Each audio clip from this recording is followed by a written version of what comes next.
Alright, hey guys, what is up? It is Bibsy7 here again, and welcome to another RuneScape 3 vlog here today. In this video, I'm going to be going over this week's update and patch notes. Basically, we're going to be covering the new Abyssal Slayer creatures that were released this week, and checking out the Senntisten Asylum and stuff like that. I'll be killing at least one of each just to give them a try. I haven't killed any of them yet.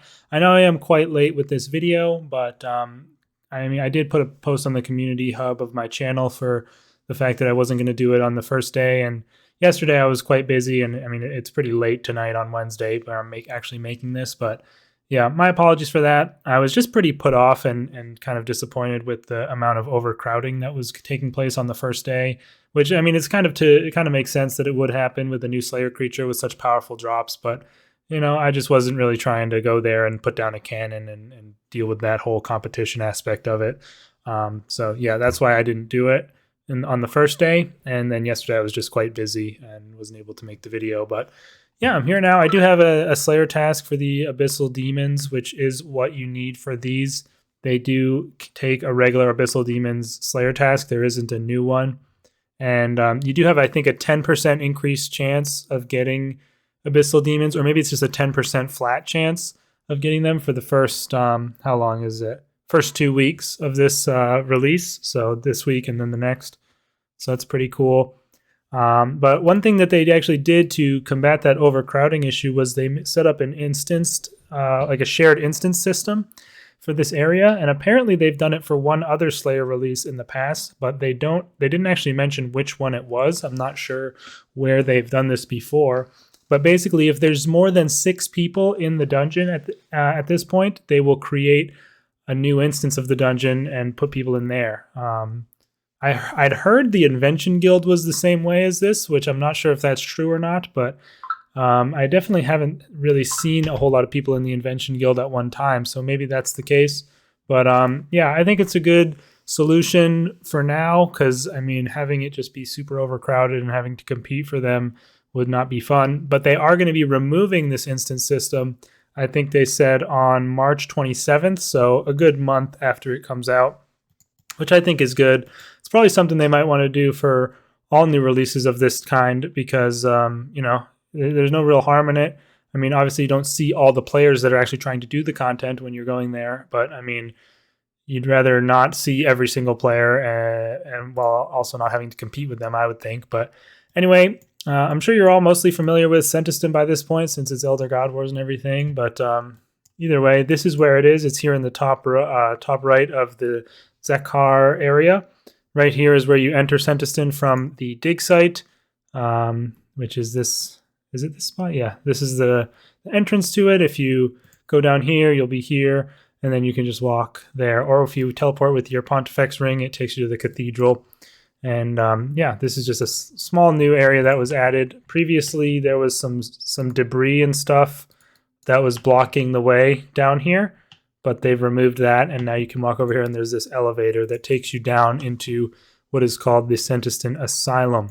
And I have been down here. I looked around, obviously, because I was looking around when it first came out to see how it was, and then there was all these, you know, overcrowding and stuff. But it looks really, really good. I mean, I really like the lighting effect on the light coming from the elevator. They've said they've tried a new, this is like where they're demonstrating their new lighting techniques, I guess, the point lighting or whatever. And I mean, I can't really tell a whole huge difference aside from that, but still, it's a really good looking area. I think it looks nice, and it really fits the theme of Senntisten while also giving that kind of abyssal sort of spooky, like, you know, those portals and stuff like that. I think it looks really good, honestly, and yeah, I'm a pretty big fan of it. And there's actually little, you know, there's like little side rooms and stuff. Probably some sort of lore and things that you can get out of this somehow. I don't know. I'm not big into the lore myself, but I know some people are. So yeah, basically here's the first of the creatures, the Abyssal Savage, who nobody really kills, I don't think. They are level 111, 15,000 HP, and they require level 95 Slayer. I don't think they're much stronger than standard Abyssal Demons, to be honest with you. Let's see how we do against one. I'll just turn on Revolution, because, I mean, it's not that serious. They do attack with magic instead of melee, which is what the original Abyssal Demons attacked with. But it looks like, yeah, they don't really hit that much, and they go down pretty easy. So, cool little death animation. They look pretty good. They dropped me some tiny spiky rune salvage, Probably good Crimson Charm droppers as well. Of course, they do drop Infernal Ashes, as all high-level demons do. But yeah, as far as the wiki page for these goes, it does say they are capable of teleporting around, similar to Abyssal demons, but that's all they do. They don't have any other special attacks. And for their drops don't look too bad. One thing that I liked that they added in with this update were a few new types of Orichalcum salvage that weren't previously available. And that's good to get released. I hope they release all of it pretty soon, because it's just nice to have all types of the salvage in your bank tab. I know that's just a weird thing with probably just with me, but having holes in the salvage that can't be filled because they're not released is kind of annoying for the organization of things. But they have released small bladed Orichalcum salvage, which these things drop. That was previously not available, so that is now available from here. And they also drop several different types of rune salvage, a couple of noted herbs, pure essence. Their drops don't look too bad, but they're not that much better than like a regular Abyssal demon. Pretty similar in terms of the drops, but you'd probably kill these instead if you, if you had them unlocked at level 95. For some reason, they also drop Grenwall spikes, I guess. And the only special thing that these things can drop is the Abyssal Flesh, which is used to upgrade the armor spikes. So yeah, that's them. And down there is actually where the Lords are. And as you can see, it's quite a long walk to get down there from the entrance area here where the Savages are. But you can actually get a key drop from the Lords themselves. They'll drop a gate key, and you can use that to unlock this gate, which creates a shortcut to get down there much quicker.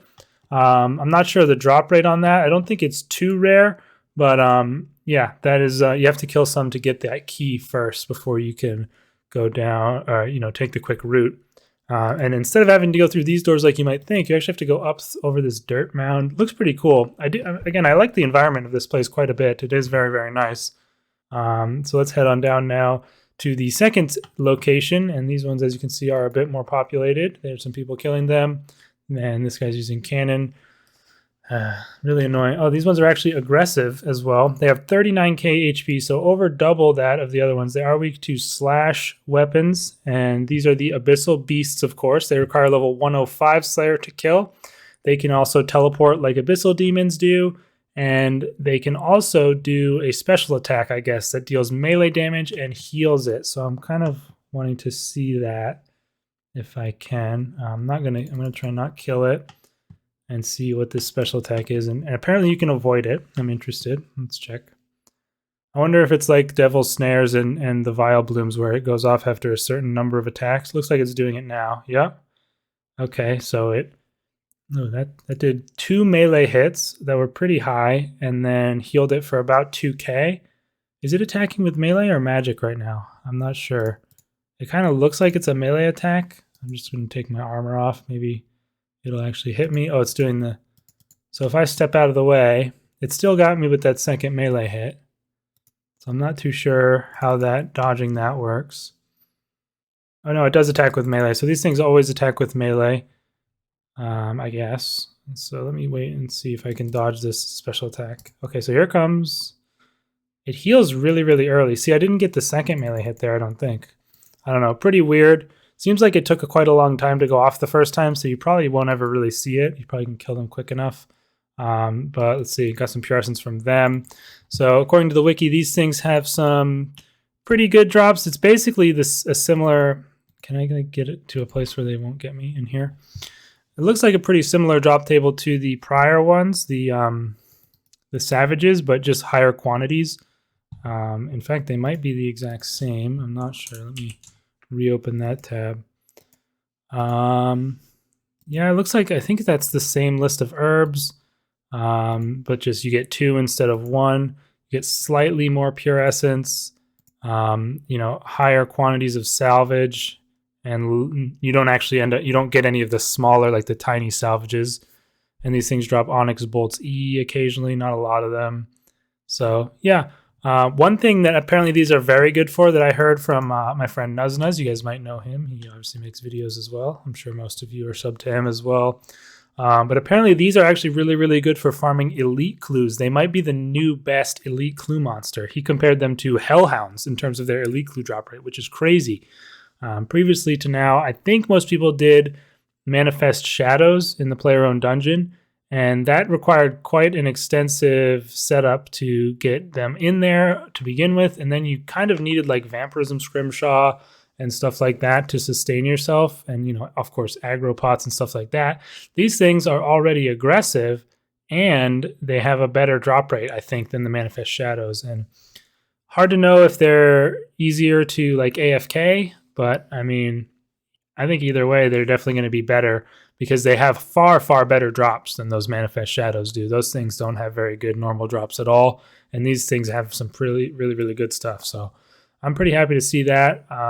Yeah, I think that's pretty cool. These things also drop the Abyssal Flesh a bit more commonly, but they also, of course, drop the Jaws of the Abyss helmet, which is more common on task.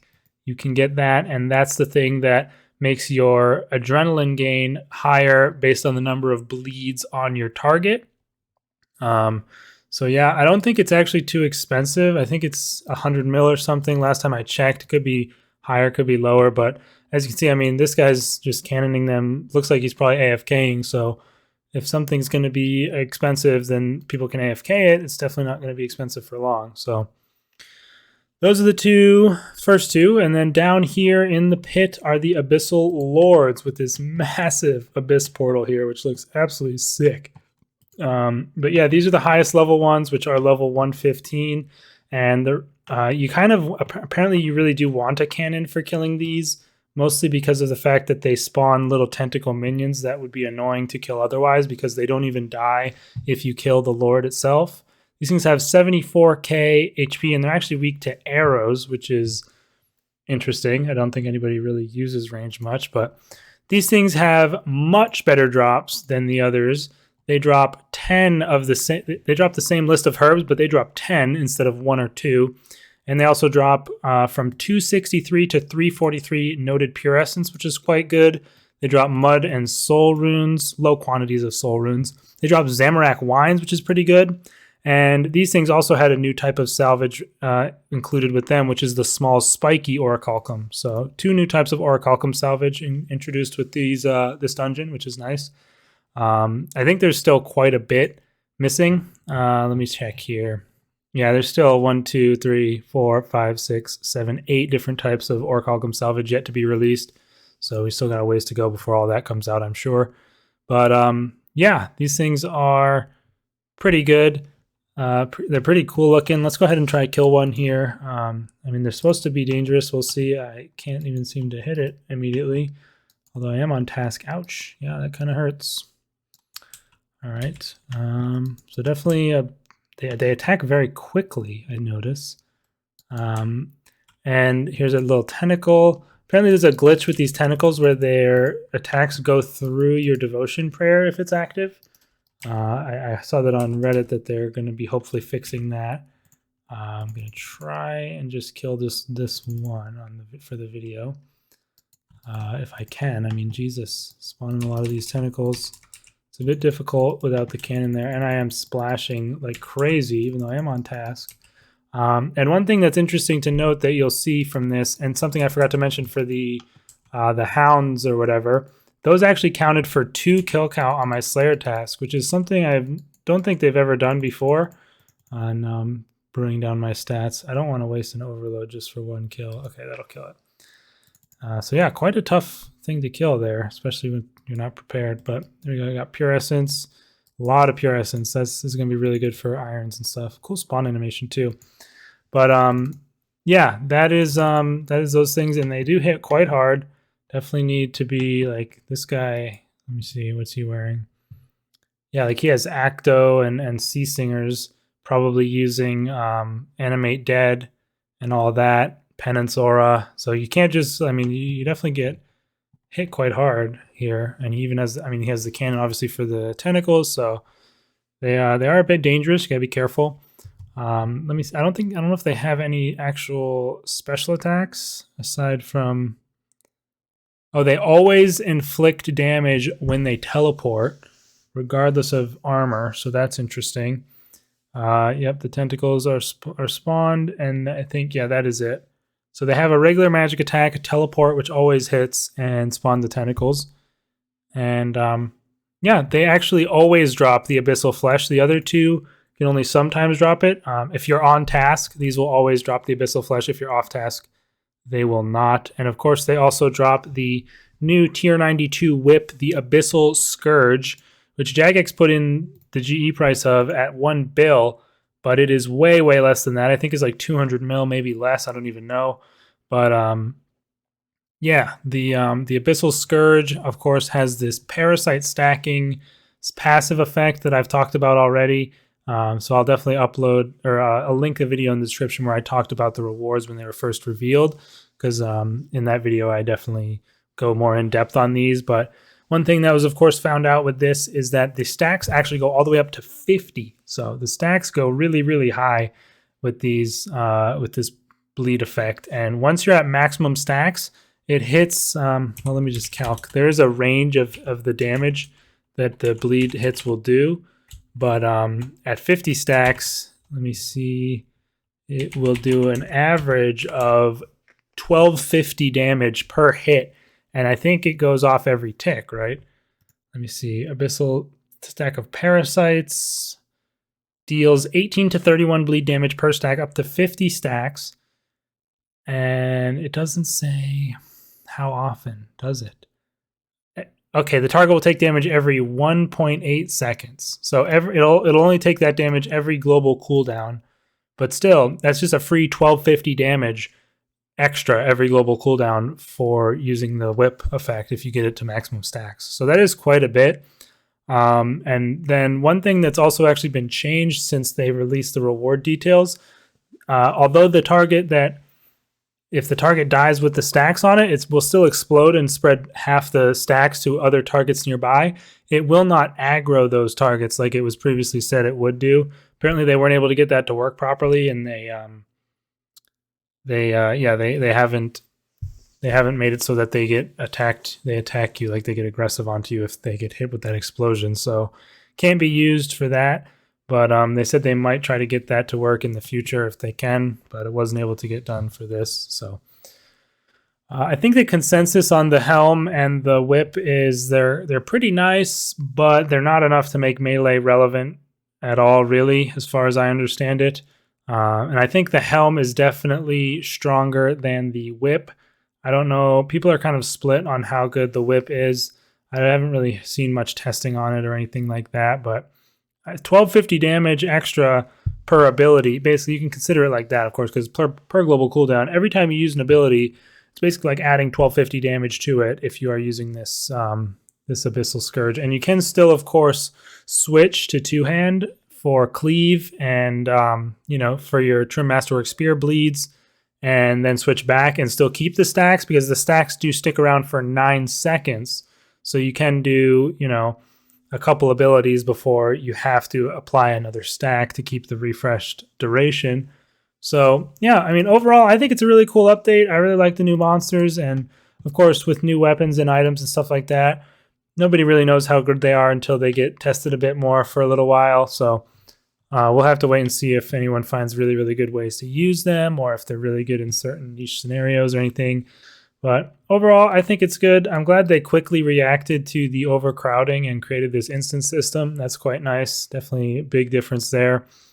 And I don't actually know if I mentioned it, because I know I said I was going to, but the beasts do count for 2, and these Abyssal Lords count for 5 kill count on your Slayer task. So again, I don't think that is a thing anywhere else, that things count for multiple kill count on a Slayer task. Like, of course, if you get a Greater Demons task and kill Zami, it still only counts as 1 KC per kill of the boss, or like DKs only count as 1 Dagonoth kill for those tasks, which is, what makes sense. But they didn't want to make separate tasks for all 3 of these new creatures. I was kind of expecting a task apart from Abyssal Demons, like it would be just an Abyssal Creatures task that would be including these things or something like that, but they decided to just lump them in with Abyssal Demons and increase the number of the KC they take from your task to balance that out, I guess. So an interesting approach there. I'm not sure how I feel about it, to be honest. I guess it's a good way to do it, but those tasks are going to go by really quick for the Abyssal Lords when you're killing them, if they're 5 KC per. But yeah, overall, I mean, I think it's a good update. I don't really have any huge issue with it, but Like I said, most people don't really think that this is a huge change for Melee or for the combat meta at the moment, but who knows? Maybe we'll see more Melee buffs in the future or items added. But yeah, I mean, that's pretty much it. As far as other things, I mean, there was a new yak track that started alongside this update, which, you know, I guess if you care about that, go ahead.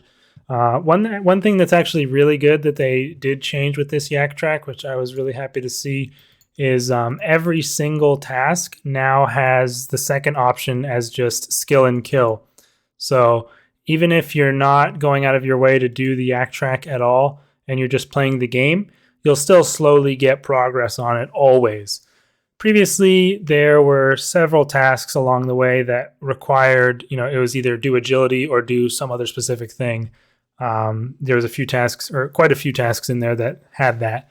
But this time around, they went ahead and made it so that you can always do skill and kill, which I think is really nice and a big help to being able to get it done without too much hassle. So I'm not a big fan of the yak track in general, but at least now it's not so annoying to do if you want to do it, but don't want to go out of your way to do specific skills. And yeah, that's pretty much it, you guys. Let me know what you think of these new Slayer creatures down in the comments below. Have you tried any of the new items, or have you maybe even gotten some of them as drops? Again, let me know. They do not have separate kill count for these creatures in your Slayer tab either. I'm not sure if they get added onto Abyssal Demons. I assume they do, but maybe not. Actually, they probably don't, but I can't be sure. You can let me know in the comments, I guess, if they do or don't. I should have checked that while I was there. But yeah, overall, pretty cool update, pretty cool items. I'm looking forward to seeing what they've got in store for us in March. Hopefully there's some sort of, you know, I think they're supposed to be going for these monthly content updates, so hopefully there's something coming for the month of March. But yeah, other than that, I will see you guys in the next video. I know I've been talking about uploading hardcore videos for a while. I've just been really busy and kind of being lazy at the same time, so I need to get editing. I just hate editing so much. I have all these clips that are ready to go, but I need to edit them together, and I'm just being lazy about that. So I'll get on that hopefully soon. And yeah, I will see you guys then. Let me know your thoughts in the comments. Peace out.